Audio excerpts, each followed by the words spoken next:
तो बच्चों जो हीट एनर्जी होती है,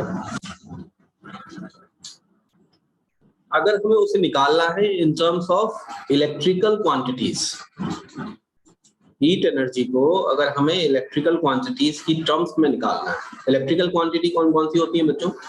इलेक्ट्रिकल क्वांटिटी होती है, एक तो करंट होती है, वोल्टेज होती है, these are electrical quantities. Resistance होती है, it is also an electrical quantity, electrical parameter है ये। रेजिस्टिविटी होती है, ठीक है। टाइम एक बेसिक क्वांटिटी है जिसका यहाँ पे यूज होगा, because we are talking about energy. तो एनर्जी किसके बराबर होता है? पावर इनटू टाइम के बराबर होता है, ठीक है। बात समझ में आती है? बहुत सिंपल सी चीज है।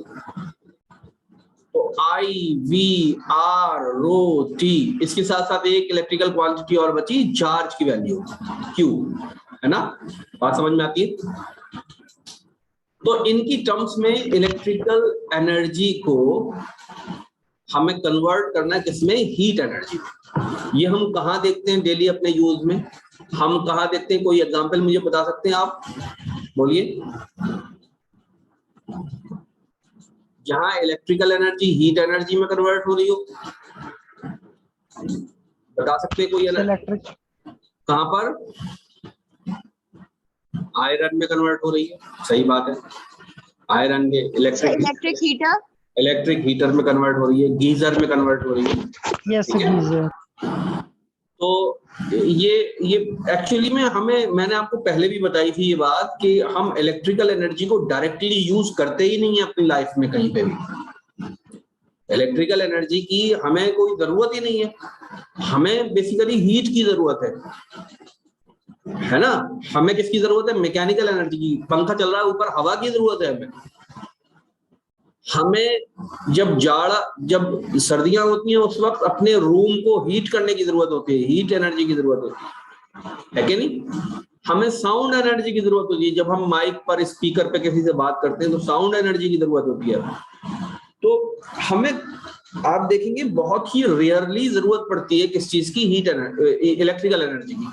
इलेक्ट्रिकल एनर्जी की कहाँ जरूरत पड़ती है? जैसे पागल खाने में आपने देखा होगा कि जब पागलपन का दौरा पड़ता है तो डॉक्टर कभी कभी क्या करते हैं कि आपके इलेक्ट्रिक शॉक लगाते हैं, या आप देखेंगे मेडिकल में आईसीयूज में कभी कभी इलेक्ट्रिकल शॉक लगाया जाता है जिन लोगों को दिल का दौरा पड़ जाता है ना, या ईईजी जो सर में जो लगाते हैं वो, या ईसीजी।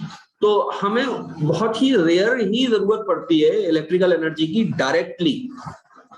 डायरेक्ट यूज हमारी जिंदगी में इलेक्ट्रिकल एनर्जी का बहुत कम है, बात समझ में?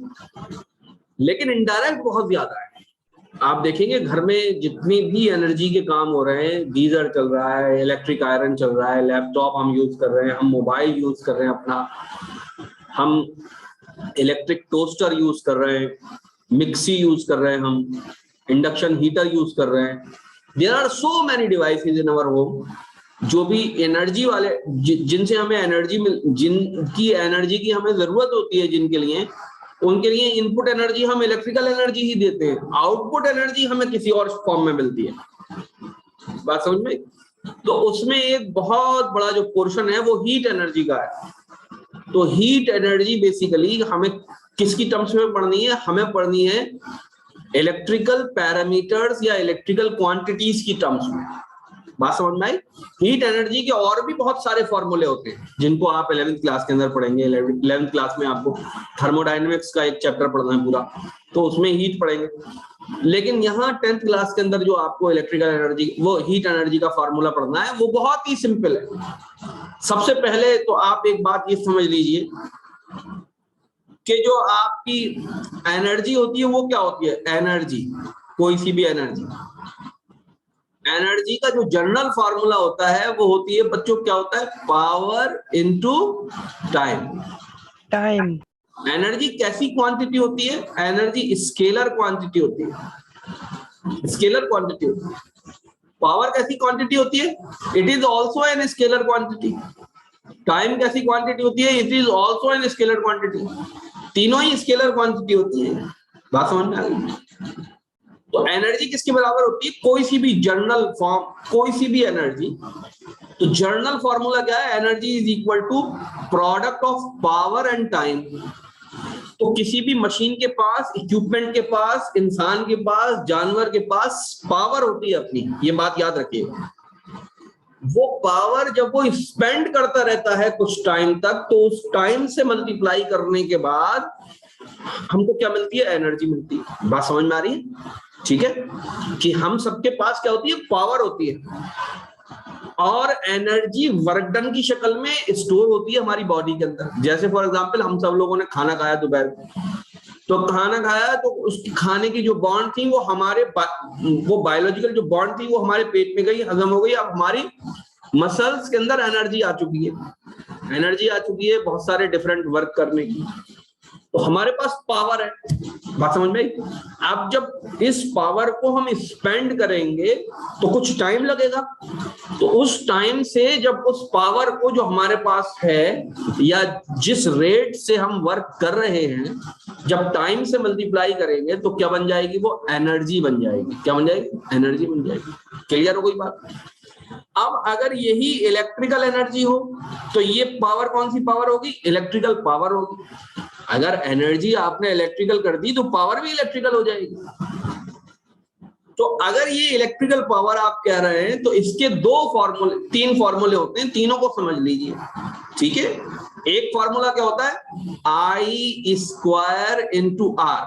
जैसे कोई रेजिस्टर है R ओम्स का, उसके through I ampere current flow कर रहा है, तो इसकी पावर, ये पावर डिसिपेशन कितनी करेगा, ये पावर डिसिपेशन करेगा square of the current multiplied by resistance through which I current is flowing.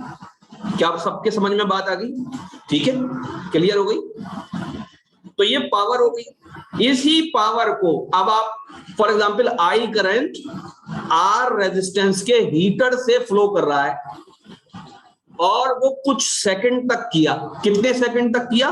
T second तक किया। तो यहां पर I अगर एम्पियर में है, R अगर ओम्स में है और T सेकंड्स में है, तो ये पूरा जो प्रोडक्ट है बच्चों किस में बन के आएगा, ये पूरा का पूरा प्रोडक्ट जूल्स के अंदर बन के आएगा। किस में बन के आएगा? जूल्स में बन के आएगा। बात समझ में आई? और I स्क्वायर R, ये बेसिकली इसकी यूनिट क्या है, इसकी यूनिट अगर ध्यान से देखेंगे आप, एम्पियर स्क्वायर ओम्स है। क्या है? एम्पियर स्क्वायर ओम्स, क्योंकि ये I का स्क्वायर है यहाँ पर, तो एम्पियर स्क्वायर ओम्स। तो हम एम्पियर स्क्वायर ओम्स नहीं कहते, बल्कि हम क्या कहते हैं, वॉट्स कहते हैं। जेम्स वॉट्स के ऑनर में ये यूनिट दी गई है, इसको क्या कहते हैं, वॉट। तो what is multiplied by, sorry मैंने यहाँ पर टी लिख दिया, तो मैं यहाँ पर क्या लिखूंगा, सेकंड्स लिखूंगा। When watt is multiplied by seconds it gives us joules. क्या मेरी बात समझ में आ गई सब लोग यहाँ तक? तो यानी हम ये कह सकते हैं कि वन, देखिए ब्लू कलर से लिख रहा हूं, 1 joule is equal to 1 watt seconds. 1 joule is equal to 1 watt second. ये सब आपको याद रखना है। बात समझ में आ गई? ठीक है, क्लियर हो गई? 1 joule is equal to 1 watt second, इसको याद रखिएगा। अब ये जो फॉर्मूला मैंने लिखा हुआ है इसको जरा और देख लेते हैं ध्यान से। अब ये सारी चीजें मैं मिटा देता हूं, अभी फॉर्मूले में दोबारा लिखूंगा। देखिए, तो जो एनर्जी है, हीट एनर्जी, उसके डिफरेंट नोटेशन है। W भी लिख देते हैं, E भी लिख देते हैं, H भी लिख देते हैं। तो हमने यहाँ पर H लिख दिया। H is equal to I square multiplied by R, which is actually the power, and if it is multiplied by time then it will become equal to heat energy. Okay, बात समझ में आ गई? I क्या है, current in amperes, R क्या है, resistance of electric device in ohms, तो T क्या हो जाएगा, T time duration in second. It is the duration, it is not the time. ये 8 AM 9 AM 10 AM वाला टाइम नहीं, ये बेसिकली ड्यूरेशन, कितनी ड्यूरेशन तक ये करंट, ये I स्क्वायर करंट इस R ओम्स के रेजिस्टर से के थ्रू फ्लो हुआ है, वो वाली ड्यूरेशन है ये। बात समझ में आई? भाई गीजर आपने 5 मिनट चलाया तो आपने हीट एनर्जी, थोड़ा सा हीट कर दिया पानी को। वही गीजर आपने 10 मिनट चलाया तो आपने डबल हीट कर दिया उसको। बात समझ में आ रही है कि नहीं आ रही? ठीक है, तो H का क्या फॉर्मूला है, H is equal to I square RT। अब इस I को 2 बार तोड़ लिया, I into R। I into R into T। बात समझ में आ गई कि नहीं आ रही? अब देखिए V किसके बराबर होता है? V बराबर होता है I इंटू R के। तो यहां पर इस I इंटू R को मैंने क्या लिख दिया? इस I इंटू R को V लिख दिया और इस I को ऐसे एज इट इज लिख दिया। तो ये क्या बन गया? VIT बन गया। क्या बन गया? VIT। IT किसके बराबर होता है? H किसके बराबर बन चुका है बच्चों? VIT। IT current into time किसके बराबर होता है? करंट इंटू टाइम बराबर होता है चार्ज के। तो V इंटू Q। तो एक नया और फॉर्मूला बना है। इस फॉर्मूले को बच्चों हम कब यूज करते हैं? यहां पर लिखा भी है, this equation is useful for the calculation of heat energy if operating voltage and value of charge for a particular duration of time is given. अगर आपसे ये कह दिया कि इतना चार्ज फ्लो हो चुका है, इतने कूलम चार्ज, ये Q कूलम चार्ज क्या हो चुका है? फ्लो हो चुका है। ये Q कूलम चार्ज हो गया फ्लो, और उस टाइम वोल्टेज था इतने V वोल्ट्स। बात समझ में? तो हीट एनर्जी निकालिए तो कुछ नहीं करना, वोल्टेज को चार्ज से मल्टीप्लाई कर देना है बस। बात समझ में आ गई? यहां ड्यूरेशन की जरूरत ही नहीं। ठीक है, ऐसे भी निकाल सकते। तो ये एक फॉर्मूला है सिर्फ, इस फॉर्मूले को भी आप याद करिए कि it is also a formula, this is also a formula. और नया एक फॉर्मूला लिखवाता हूं मैं, H is equal to I square, R की जगह हम और क्या लिख सकते हैं? V स्क्वायर अपॉन आर लिख सकते हैं इंटू टी। ठीक है, अभी ओम्स लॉ में ये फॉर्मूला क्लियर करवा दूंगा। तो H is equal to V square upon R multiplied by T. एक फॉर्मूला ये भी होता है। एक और फॉर्मूला होता है H is equal to V into I into T, जो बेसिकली देखिए यहां पर आ रहा है बीच में, इस जगह पर ये फॉर्मूला आया भी है। तो चार फॉर्मूले हो गए हीट एनर्जी की in terms of electrical quantities और इलेक्ट्रिकल पैरामीटर्स। चारों फॉर्मूला लिखवा देता हूं। एक फॉर्मूला ये लिखा हुआ है, दूसरा फॉर्मूला ये लिखा हुआ है, तीसरा फॉर्मूला देखिए ये लिखा हुआ है, और चौथा फॉर्मूला क्या है? H is equal to V square upon R into T. इसको याद रखना, ये चौथा फॉर्मूला है। ठीक है, तो तीन फॉर्मूले तो यहां पर पहले से लिखे हुए हैं, और चौथा फॉर्मूला ये, इन चारों को याद करना है। अगर V वोल्ट्स में है, V किसमें? वोल्ट्स में। Q किसमें? Q कूलम्स में। I किसमें? I एम्पियर्स में। R किसमें? R ओम्स में। T किसमें? T सेकंड्स में। तो जो H आएगा वो किसमें आएगा? In joules. किसमें आएगा? जूल्स में आएगा। बात समझ में आई? जूल्स में, या हम कैपिटल जूल लिखेंगे, ये बात याद रखिएगा। और दूसरी बात ये याद रखिएगा जरूर, 1 joule is equal to 1 watt seconds. 1 joule is equal to 1 watt second. ठीक है, इसका सब लोग स्क्रीनशॉट ले लीजिए।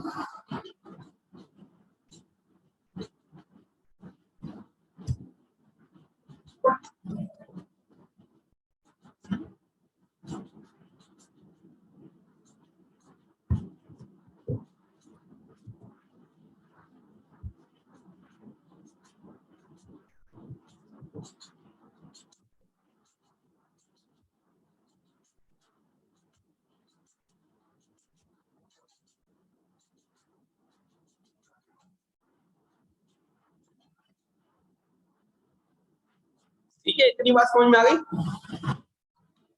हीट एनर्जी की बात समझ में आ गई? कहीं कहीं आप इस फॉर्मूले को और याद रखिएगा, जो एनर्जी होती है E, ये किसके बराबर होती है? ये होती है पावर इनटू टाइम। एनर्जी किसके बराबर होती है? Power into time. कहीं कहीं आपसे ये भी पूछा जा सकता है कि पावर की वैल्यू बताइए, तो ये किसके बराबर हो जाएगी? एनर्जी अपॉन टाइम के बराबर हो जाएगी। बात समझ में? इसको याद रखिए। तो मैंने आपको ये क्लियर कर दिया।